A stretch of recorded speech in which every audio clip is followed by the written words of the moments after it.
really seen them yet in their setting. After a year and 8 months, I'm finally able to visit my family in Portugal. I'm double vaccinated, which means I can enter the country without having to quarantine, and the same thing when I go back to the UK. Speaking of family, when I arrived, my parents had just a bunch of Lego sets waiting for me, which included this one.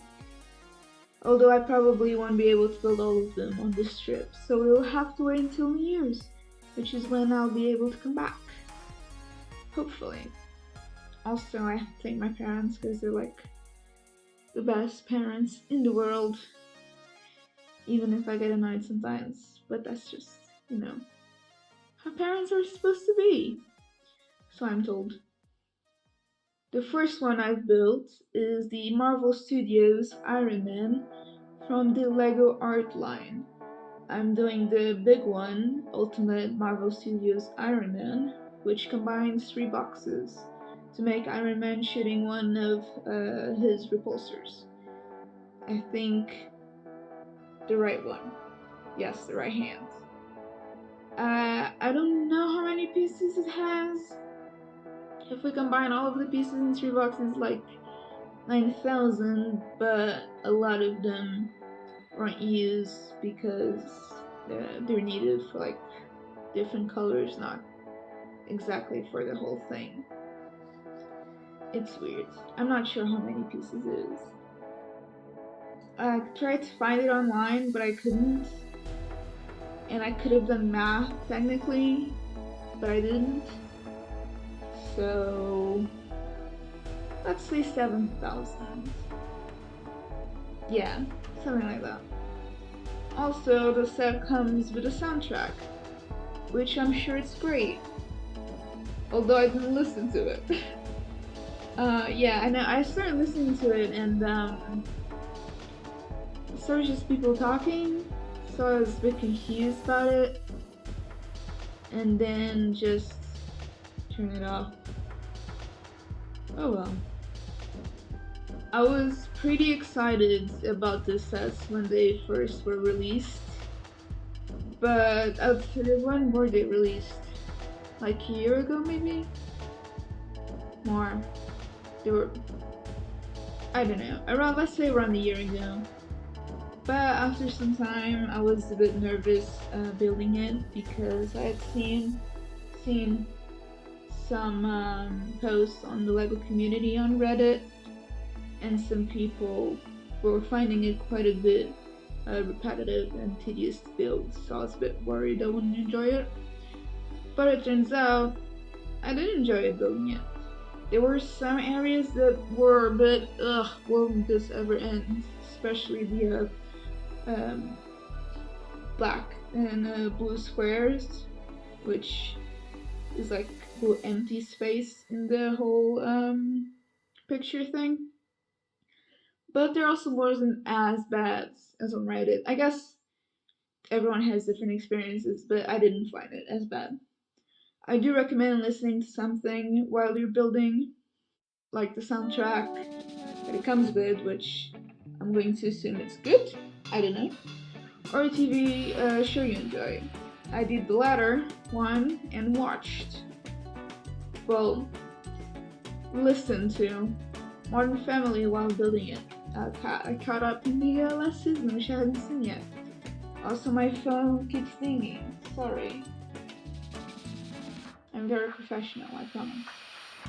I also think it's easier to build the black and blue squares, if you do one color first, so just the blue or just the black, and then fill out the rest, because then you can just like zone out while you're filling out everything else without having to pay attention to the instructions, which at times can be a bit hard to read. I don't know, I found it a little weird to look at them sometimes. Where was I? And even though I was pretty nervous to build it, I just so get excited to see like the finished build, and even more excited to see it hanging on a wall. It is not easy. I wouldn't say it's as exciting as building like my Batmobile or when I built the Millennium Falcon. But it's different. It's definitely different from all of the other the regular Lego sets. And if you're a Star Wars fan or Marvel fan, they also have Beatles and I think Marilyn Monroe, Disney, like the Mickey Mouse, and Harry Potter, I think. Yeah, I feel like a big fan of them and Lego. Like, give it a try. You might enjoy it. I don't think I'll be doing it again, personally. Not unless they release something like this, damn. Also, if they make it smaller, I don't know if that would work though. Anyway, well, keep an eye on it, see what Lego releases. Maybe I'll build another one sometime in the future. Who knows? Anyway, let's talk a little bit about Iron Man and the Iron Man movies. I wanted to, because I'm not good at talking. If you know me personally, I'm a pretty quiet person. I thought we could talk about a little bit of the Iron Man history. Iron Man first appeared in Tales of Suspense number 39 in March 1963 and was created by Larry Lieber, Don Heck, Jack Kirby, and of course Stan Lee. By the way, if I pronounce any of these gentlemen's names wrong, please tell me in the comments. I didn't mean to insult any of them. I'm sure they are wonderful people, or if they unfortunately passed away, were wonderful people. Earlier that year, Iron Man appeared in the first issue of The Avengers as one of the founding members of the superhero team. Although it was until May 1968, 5 years after its first appearance, that Iron Man got his own comic titled Iron Man number 1. This initial series ran until September 1996, so around nearly 30 years. Since then, Iron Man has appeared in dozens of comic series, and I mean like spin-off series and like sequels, I guess, animated shows, video games, one anime adaptation apparently, and of course the feature films. And speaking of feature films, Iron Man and Tony Stark from the movies, the MCU universe. Wait, the UN universe. From the MCU is a version which I'm more familiar with, and possibly the most recognizable to the audiences not as familiar with comics. I mean, nowadays, if you say Iron Man or Tony Stark, you're going to think of, Robert Downey Jr. So, yeah, I don't think most people would think of the comic version of it. The movie, titled Iron Man, was released on May 2nd, 2008 in the US, and kickstarted the Marvel Cinematic Universe. I did not see it when it came out. I actually don't remember exactly when I first seen it. The first time it was the pirated version. Sorry. But don't worry about that. I have since bought the Iron Man trilogy in Blu-ray, so I have all 3 of them. And I've seen them in Disney Plus now, which I also pay for. Sorry, Disney. Please don't sue me.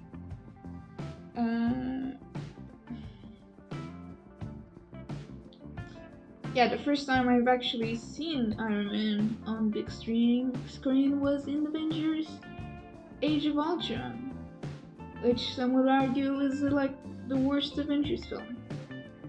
I liked it. It's nice. But back to the first Iron Man, which is good. It's really good. I'm not about to make a video essay talking about themes and such and all of the great cinematography, which you could probably find tons of videos like those. I'm not as good writer as those people. I'm not a good writer, period. So I'm going to save you from that. but it's really good. I mean, without it, we wouldn't have the MCU, and we absolutely have to thank Jon Favreau for that. Because without him, Tony Stark wouldn't have been Robert Downey Jr. And I mean, Robert Downey Jr. is Tony Stark. Is a huge part as to why the character works on screen. He's such a charismatic character on screen. It's impossible not to like him. I mean, I certainly rooted for him in Civil War, not Team Captain America. Fuck that. Robert Downey Jr. is Tony Stark. There's like no doubt about it. I have recently watched it. I watched it the other day as a possible podcast episode. I don't think that's gonna happen, but we'll see. And I think I really would have liked to see it in the theaters. So Disney, if you ever watch this before I die, so this is nearly impossible. Please release the Iron Man movies in the cinema so I can go see them there. Actually release all of Marvel movies again in the cinema, because there were quite a few, especially in Phase 1, that I have not seen in the cinema, and a couple from Phase 2 that I've not seen in the cinema. Everything else I was able to see it. But Disney, release it again. I'll pay for it. Well, I'll pay for my Cineworld card to go see it. Just do it. But let's not forget the other cast, which was pretty amazing. We had Terrence Howard as James Rhodes. We had Jeff Bridges as Obadiah Stane and Ironmonger. Sean Taub, too. I'm sorry, sir. As Ho Jensen. And Gwyneth Paltrow as Pepper Potts. And they really are all that great in the roles. Except Terrence Howard is Rudy. I mean, he's not terrible. He's still a good actor, don't get me wrong, but Don Cheadle is clearly the superior James Rhodes and War Machine. When you go back and watch like the first one compared to Terrence, he's 10 times better. Like, no doubt about it. He's funnier. He's just better. Don Cheadle is a treasure. He's amazing in it. And of course, this movie has a shit ton of iconic moments. My favorite, probably not some people's favorite, I mean, other people's favorite, probably like the meme of him have like extending his arms and the bombs exploding behind him, stuff like that. But my favorite is when Pepper Potts says to the what's her face, the journalist, about taking out the trash. I love it. It's so sassy. It's amazing. And Gwyneth Paltrow really is amazing as Pepper Potts. She might be a weird person that scams people with goop, but she's a great actress and she has great chemistry with them. I mean, yeah, just get rid of goop and she's amazing. And although this movie is amazing, my favorite one is Iron Man 2. Which is, I'm pretty sure, like, everybody's least favorite Iron Man movie. It's my favorite. Because it introduces my favorite character, Natasha Romanoff, aka the Black Widow. I love it. But before we move on to the sequel, I like to look at some trivia facts about films, which you should already know if you have listened to my podcast, which you probably haven't. So thank you, Marvel Wiki. If any of these are wrong, leave them in the comments down below, or tell me on my Instagram. Or don't tell me, just think I'm stupid. That's also work for me, just give it a like. As I mentioned earlier, director Jon Favreau wanted Robert Downey Jr. because he felt the actor's past was right for the part. He said, quote, "The best and worst moments of Robert's life have been in the public eye. He had to find an inner balance to overcome obstacles that went far beyond his career. That's Tony Stark. Robert brings a depth that goes beyond a comic book character having trouble in high school or can't get the girl. End quote. Favreau also fell down he could make Stark like a asshole. Mission accomplished. But also depict the authentic emotional journey once he won over the audience. Again, mission accomplished. Paul Bettany has never seen the film and is unfamiliar with the plot. He says Jarvis was the easiest job ever. How has Paul Bettany never seen this movie? Like, what? That can't be true. Or that has to be really old. He said Jarvis was the easiest job ever and he was almost like robbery. Since he only worked for 2 hours, got paid a lot of money, and then going on with vacation with his wife. Jennifer Connelly, who would later voice the Eye in Spider-Man: Homecoming, which is it Karen? I think it's Karen. I'm not sure. Just before the final press conference, Tony Stark is reading the newspaper with a grainy amateur photograph of Iron Man on the cover. That picture is part of a video shot by onlookers hiding in the bush during initial filming that appeared on the internet in 2007. That's great. During pre-production, Robert Downey Jr. set up an office next to Jon Favreau's office to discuss his role with him and to be more involved in the film's screenwriting. When Pepper Potts is downloading a set of secret files, authorization on the document is listed as Lebowski. Jeff Bridges, who plays Shane in this film, played the dude in The Big Lebowski in 1998. And finally, Christine Everhart mentioned to Tony that he was called a Da Vinci over time. The real Da Vinci was a military engineer in addition to being an artist and inventor. Among Vinci's weapons, designs were a gigantic crossbow, multi-barrel cannons, and an armored vehicle powered by hand cranks. Nice! Very nice! So that was a bit of trivia about Iron Man.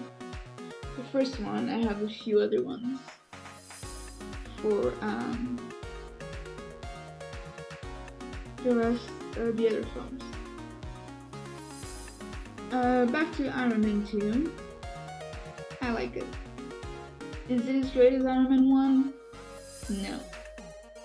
But it's not that bad. I think they should have focused on just one villain. Sam Rockwell is such a great actor. He was kind of wasted in Justin Hammer. Justin Hammer was not good. Also, I would believe really Hammer is like an actual rival. That Hammer, the company, is an actual rival to Stark Industries. So the stakes are pretty low. Whiplash is okay, but if he had actually defeated Stark and Monaco by slipping caught, the third act would have had way higher stakes. I mean, why not have him, like, yeah, those are I think a pretty good idea, says me about my own ideas. If Whiplash had like won against Tony in Monaco, then like he wouldn't.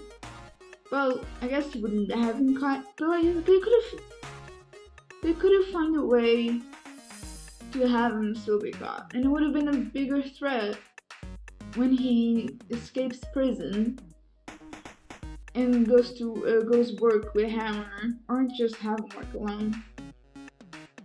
And then for the third act, I think that would have been better. As my experience as somebody who has never written a screenplay. Of course, we also have Don Cheadle. So great. Amazing. Much better. And Scarlett Johansson was amazing as Black Widow. She really was great. She was criticized Black Widow's first appearance, and those are incredibly valid. She was overly sexualized. There's no doubt about that. But I think it's still like a really good introduction, a great introduction. I think that the sexualization of a character was used as a way to suit the audience, the same way Tony was the same way Tony underestimated her because of her looks. So it wasn't, in my mind, it had kind of a purpose. But then, they should have also included some more scenes to develop her character, rather than just being the super hot spy, like balance stuff out.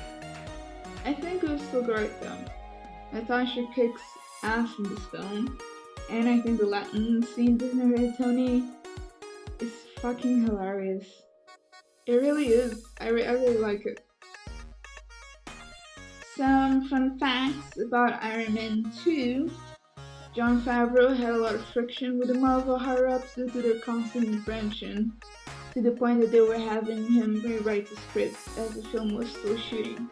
In particular, elements such as the increased prominence of the S.H.I.E.L.D. subplot were the result of the need to establish the greater Marvel Cinematic Universe in preparation for the Avengers, at the expense of the coherence of the film's own plot. These disputes got so bad that Favreau turned down directing Iron Man 3. That sucks. Yeah, that sucks. A lot of Whiplash's identifying features were suggested by Mickey Rourke. He wanted to perform half of his role in Russian and consulted on the character's tattoos and gold teeth, as well as having a cockatoo. In fact, Rourke paid for the bird and the gold teeth out of his own pocket.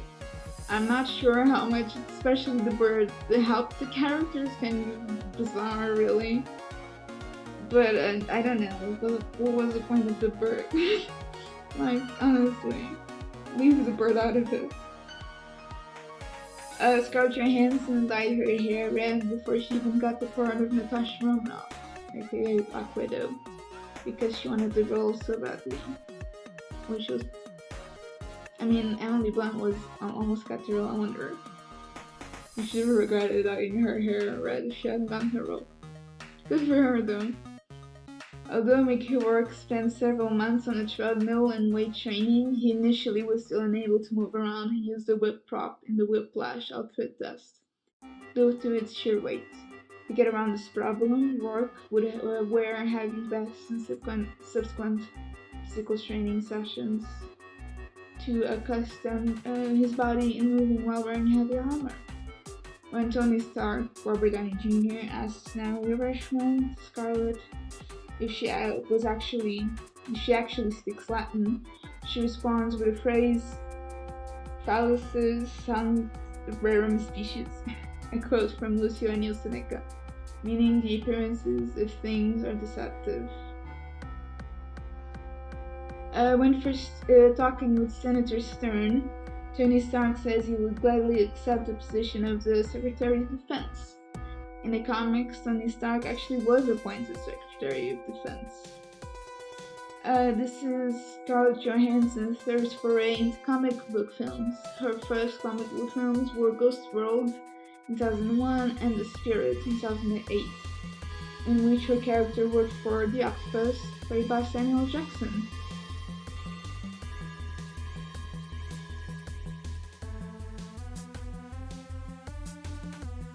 Scarlett Johansson had earlier expressed interest in playing the Marvel supervillain Monroe.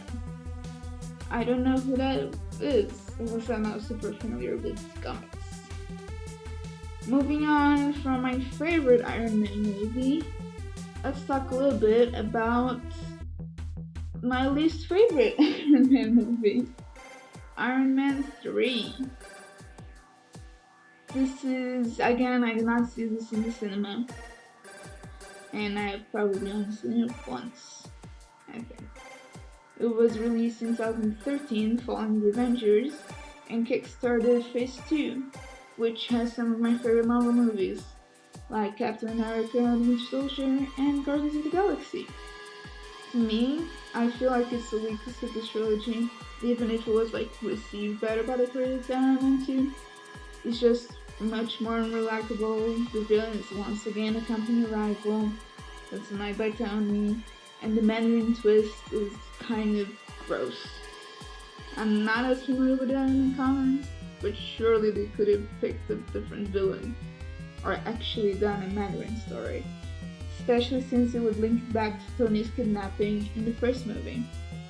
Although I have seen Shang-Chi and the Legend of Ten Rings, and what they did with the actor playing the Mandarin Trevor's Slattery.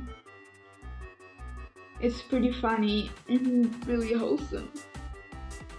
I think it was great that they tried to tackle mental health with Tony's PTSD after Battle of New York, but I'm not sure if they did a good job in it, mostly because I don't remember it at all.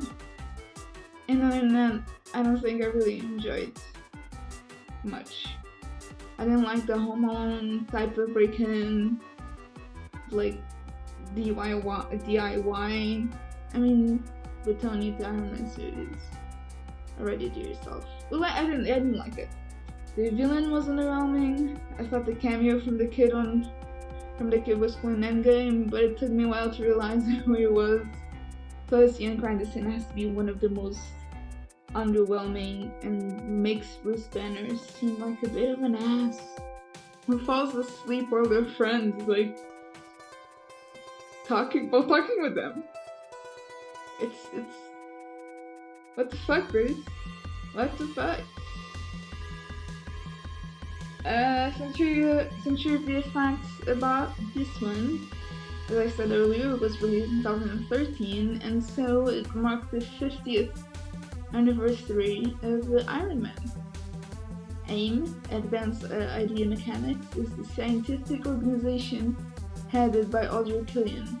In the comics, it was a straightforward terrorist organization and the evil counterpart to S.H.I.E.L.D., which originally was an offshoot of Captain America's World War II enemies, Hydra. Hail Hydra.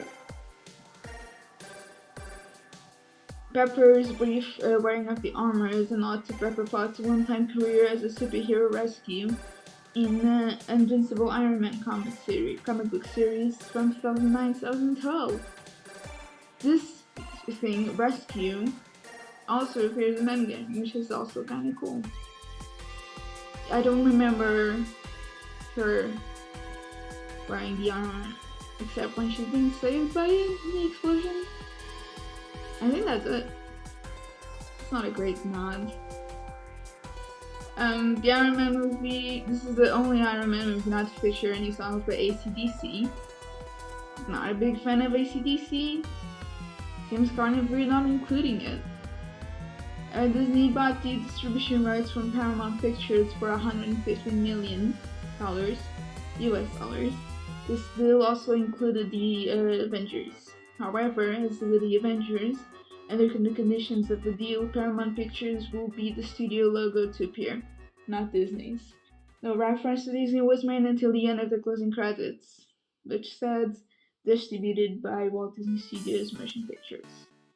Again, if any of the trivia is wrong, put in the comments down below. These are a few that I can find pretty quick, and I really didn't look too much into it. It's just for a tiny little bit of fun.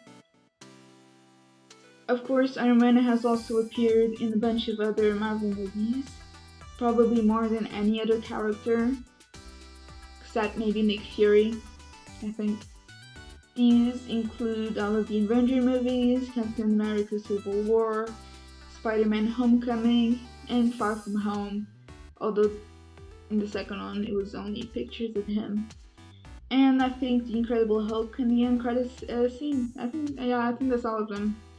Let me know if I forgot one. Well, I'm going to end the first part here. It's this video is a bit long because there was quite a bit of footage. It was quite a long build, so I think I'm gonna cut it in two and stopping here. If you like this video, please give it a like, subscribe, share, comment. If subscribe, I said subscribe. Yes, I have. If you did subscribe, click on the bell thingy so you get notifications when I upload, which admittedly is not very often, but I try. I try. I do have a podcast which has been on a hiatus. We're trying to fix that, but you can listen to the older episodes of the Three Amigos on Spotify, Apple Podcasts. We're also on YouTube if you want to look at our profile pictures on Discord. We're there. And you can also follow us on Instagram at the, well, if we change it now, we'll be rebranding, so the two amigas underscore the podcast on Instagram. You can follow us there. We are trying to upload more episodes, so stay tuned for that. If you want to follow me on Instagram, I'm Rita underscore Grilo. That's Grilo. I upload pictures of my Legos and really nothing else. Sometimes I post stories about my Legos, like films that I've watched. You can also follow me on Letterboxd, if you can find me there. Let me check. What's my handle on Letterboxd? Wait for it.